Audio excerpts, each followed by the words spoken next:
On a toute cette idée en tête, c'est presque une règle, que plus on fait d'efforts, plus on a de résultats. C'est logique, quoi. Si je travaille 10 heures, je devrais produire 2 fois plus que si j'en travaille 5. Mais et si cette intuition était complètement fausse? Et si elle nous empêchait de voir comment l'efficacité fonctionne vraiment? Exactement. Aujourd'hui, on va explorer un principe assez contre-intuitif qui semble pourtant régir une bonne partie de notre monde, le fameux 80-20. Et pour nous guider, on s'appuie sur le livre de Richard Koch, Le principe 80-20, faire plus avec moi. L'idée, c'est de comprendre pourquoi tout semble si déséquilibré et surtout comment on peut utiliser ce déséquilibre à notre avantage. La promesse est énorme. Oui, et ça peut sonner un peu développement personnel facile, mais il faut tout de suite mettre ça de côté. Ah, d'accord. On ne parle pas d'une simple astuce de productivité. Le principe 80-20, c'est une loi empirique, une observation presque mathématique qu'on retrouve partout, en économie, en société, même dans la nature. Partout. Partout. Ça révèle un déséquilibre fondamental et prévisible entre l'effort et la récompense. D'accord, donc on sort du life hack. Alors pour commencer, si on devait le définir très simplement, ce serait quoi ce principe 80-20? En gros, le principe affirme qu'une toute petite partie de ce qu'on fait, De nos ressources. disons 20% pour l'image, D'accord. eh bien c'est cette petite partie qui produit l'essentiel des résultats, environ 80%. Mais attention, le 80-20 c'est une approximation, hein. Ce n'est pas un chiffre magique. Non, pas du tout. Ça peut être 70-30, 95-5. L'idée clé, c'est que la relation est presque jamais de 50-50. C'est ça qui est fou. On s'attend à un monde équilibré et en fait non. Je crois que le mieux, c'est de prendre des exemples concrets. Le livre en est plein. Absolument. Et une fois qu'on a ça en tête, on le voit partout. Au travail, par exemple, 80% de nos réalisations viendraient de seulement 20% de notre temps. Le reste du temps, on fait quoi alors? On est occupé, mais pas vraiment productif. Dans une entreprise, c'est un classique. 20% des clients, les plus fidèles, génèrent 80% des profits. Oui, ça je pense que beaucoup de gens dans le commerce le voient tous les jours. Et c'est pareil pour les produits. 20% des produits vedettes font 80% du chiffre d'affaires. Ce qui est surprenant, c'est que ça marche aussi pour des choses très personnelles. J'ai vu l'exemple des vêtements, ça m'a fait rire. On porte 20% de notre garde-robe 80% du temps. C'est tellement vrai. J'ai des piles de t-shirts que je ne mets jamais. C'est un exemple parfait de ce qu'on appelle la loi du moindre effort. On prend ce qui est facile, confortable.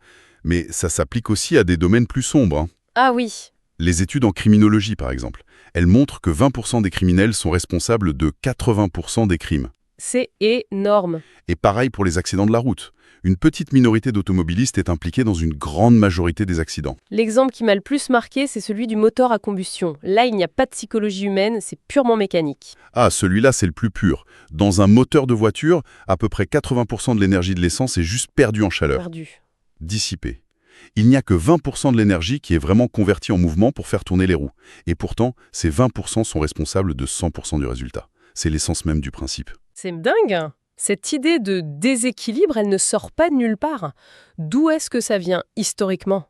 Alors, ça a une origine très précise. Ça nous vient d'un économiste italien, Vilfredo Pareto. D'où le principe de Pareto. Exactement.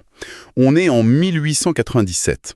Et à la base, il n'étudiait pas du tout ça. Il regardait la répartition de la richesse en Angleterre au 19e siècle. Et là, il a remarqué ce fameux déséquilibre. Environ 20% des gens possédaient 80% des richesses. Bon, ça c'est une observation qui est encore d'actualité, malheureusement. Mais qu'est-ce qui a transformé ça en une loi? C'est qu'il ne s'est pas arrêté là. C'était un scientifique. Il a regardé les données d'autres pays, à d'autres époques, et il s'est rendu compte que le schéma se répétait. Tout le temps. Ce n'était pas un hasard, il y avait une sorte de loi naturelle qui voulait qu'une minorité possède la majorité. Cette idée du cercle des économistes pour l'appliquer ailleurs. Il y a eu plusieurs redécouvertes. Dans les années 40, il y a un linguiste de Harvard, George Zipf, qui a parlé de la loi du moindre effort. C'est-à-dire? Il a montré que les ressources, comme les mots dans une langue, s'organisent pour qu'on fasse le moins de travail possible. L'exemple le plus drôle qu'il a trouvé, c'est en regardant les mariages à Philadelphie en 1931. Ah! Il a découvert que 70% des mariages unissaient des gens qui habitaient tout près les uns des autres. On épouse son voisin, quoi. Le moindre effort, toujours. toujours. Mais celui qui a vraiment révolutionné l'industrie avec ça, c'est Joseph Juran, un des papes de la révolution qualité après la guerre. D'accord. Lui, il appelait ça la règle des quelques éléments essentiels. Il a compris que dans une usine, la majorité des défauts venaient d'une toute petite minorité de causes. Son idée était simple. Arrêtez de vouloir tout corriger, concentrez-vous sur ces quelques causes et vous réglerez 80% des problèmes. Et j'imagine que les industriels américains ont sauté sur l'Ocali. Pas du tout. Il a été complètement ignoré. Aux États-Unis, c'était produire, produire, produire. La qualité, c'était secondaire. Alors qu'est-ce qu'il a fait? Dans les années 50, il a été invité au Japon, un pays en pleine reconstruction, avec une réputation de Camelot. Et là-bas, son message a été une révélation. Il a formé des générations d'ingénieurs japonais à sa méthode. Et c'est ce qui a lancé la qualité japonaise. C'est exactement ça. La qualité japonaise est devenue une référence mondiale grâce à cette idée. C'est fou de se dire qu'une simple règle, concentrez-vous sur les 20%, a pu transformer l'économie mondiale. Et l'Occident ne s'y est mis que dans les années 70-80, quand ils ont vu la vague de produits japonais déferler. Plus tard, l'informatique a été une des premières industries à l'adopter. IBM dès 1963. Ah oui. Ils ont vu que 80% du temps de calcul d'un ordinateur était utilisé par seulement 20% du code. Du coup, ils ont optimisé à fond ce petit bout de code et leurs machines sont devenues beaucoup plus rapides.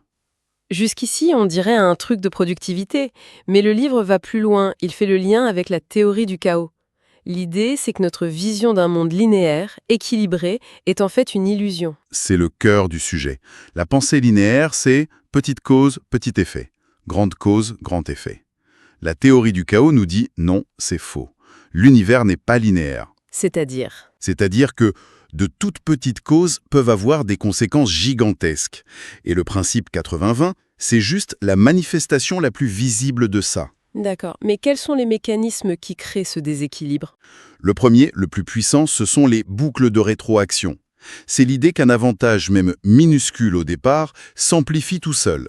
Le succès attire le succès. Exactement. L'argent attire l'argent. Prends l'exemple de l'étang. Tu mets plein de poissons de taille quasi identique. Ceux qui sont 1 mm plus grands au départ vont attraper un tout petit peu plus de nourriture. Ok. Donc ils vont grandir un peu plus vite, ce qui va les rendre encore plus efficaces, et ainsi de suite. À la fin, tu auras quelques poissons énormes et tous les autres qui auront à peine grandi. C'est l'effet boule de neige qu'on voit sur les réseaux sociaux.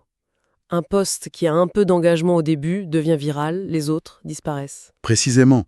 Un autre concept, c'est le point charnière, le tipping point. Le point de bascule. Voilà. C'est l'idée qu'une force peut pousser longtemps sans grand effet.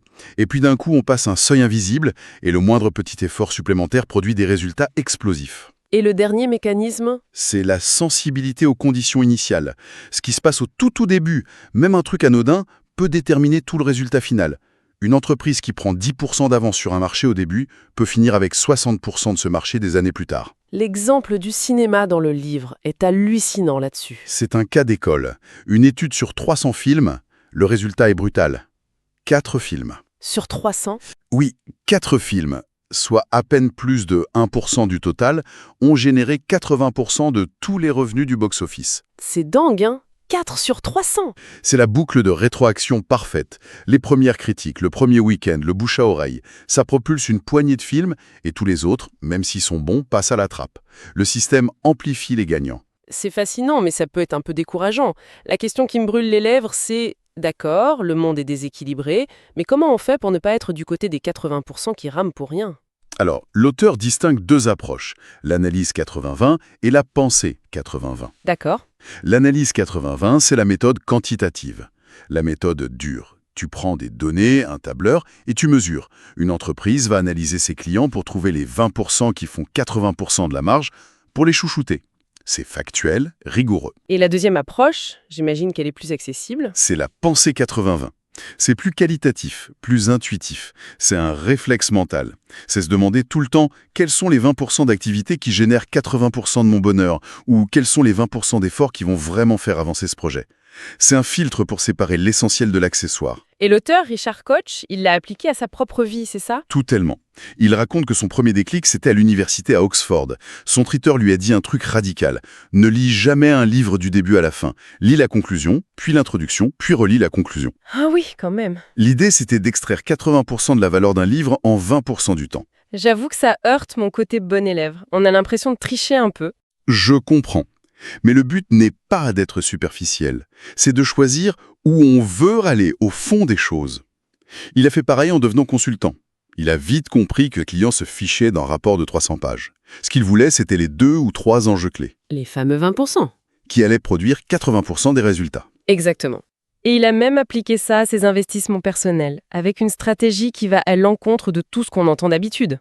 Oui, et là, c'est peut-être le plus extrême. Le conseil de base, c'est « ne mettez pas tous vos œufs dans le même panier », la diversification. Bien sûr.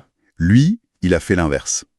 Sa règle, c'était « choisissez très bien un panier, mettez-y tous vos œufs et surveillez ce panier comme le lait sur le feu ». Attendez, ça c'est hyper risqué. Ça ressemble à un pari de casino. C'est risqué si ton analyse est mauvaise, bien sûr.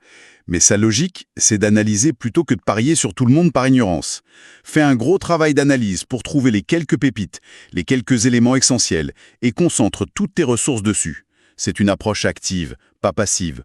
Je vois la logique. Si on résume, le message, ce n'est pas « travailler moins », c'est « arrêter de gaspiller vos efforts ». C'est une quête d'efficacité radicale. C'est le cœur du principe. Identifier ces quelques éléments essentiels et leur donner tout notre temps, notre énergie.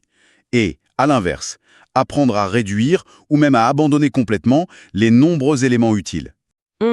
C'est 80% de tâches qui nous occupent mais qui ne servent pas à grand-chose au final. Voilà. Et ce qui pourrait être un constat déprimant, le fait qu'on gaspille 80% de nos efforts, est en fait présenté comme une opportunité incroyable. C'est le grand paradoxe. Ce gaspillage, c'est la plus grande réserve de progrès qui existe.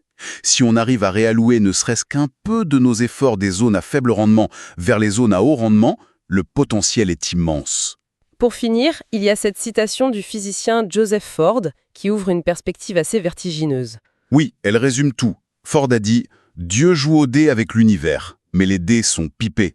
Notre premier objectif est de découvrir selon quelles règles elles ont été pipées et comment nous pouvons les utiliser à nos propres fins. » Et le principe 80-20 ? Et c'est peut-être un des meilleurs outils qu'on ait pour commencer à comprendre comment les dés sont pipés. Et pour commencer, nous aussi, à parier sur les bons numéros.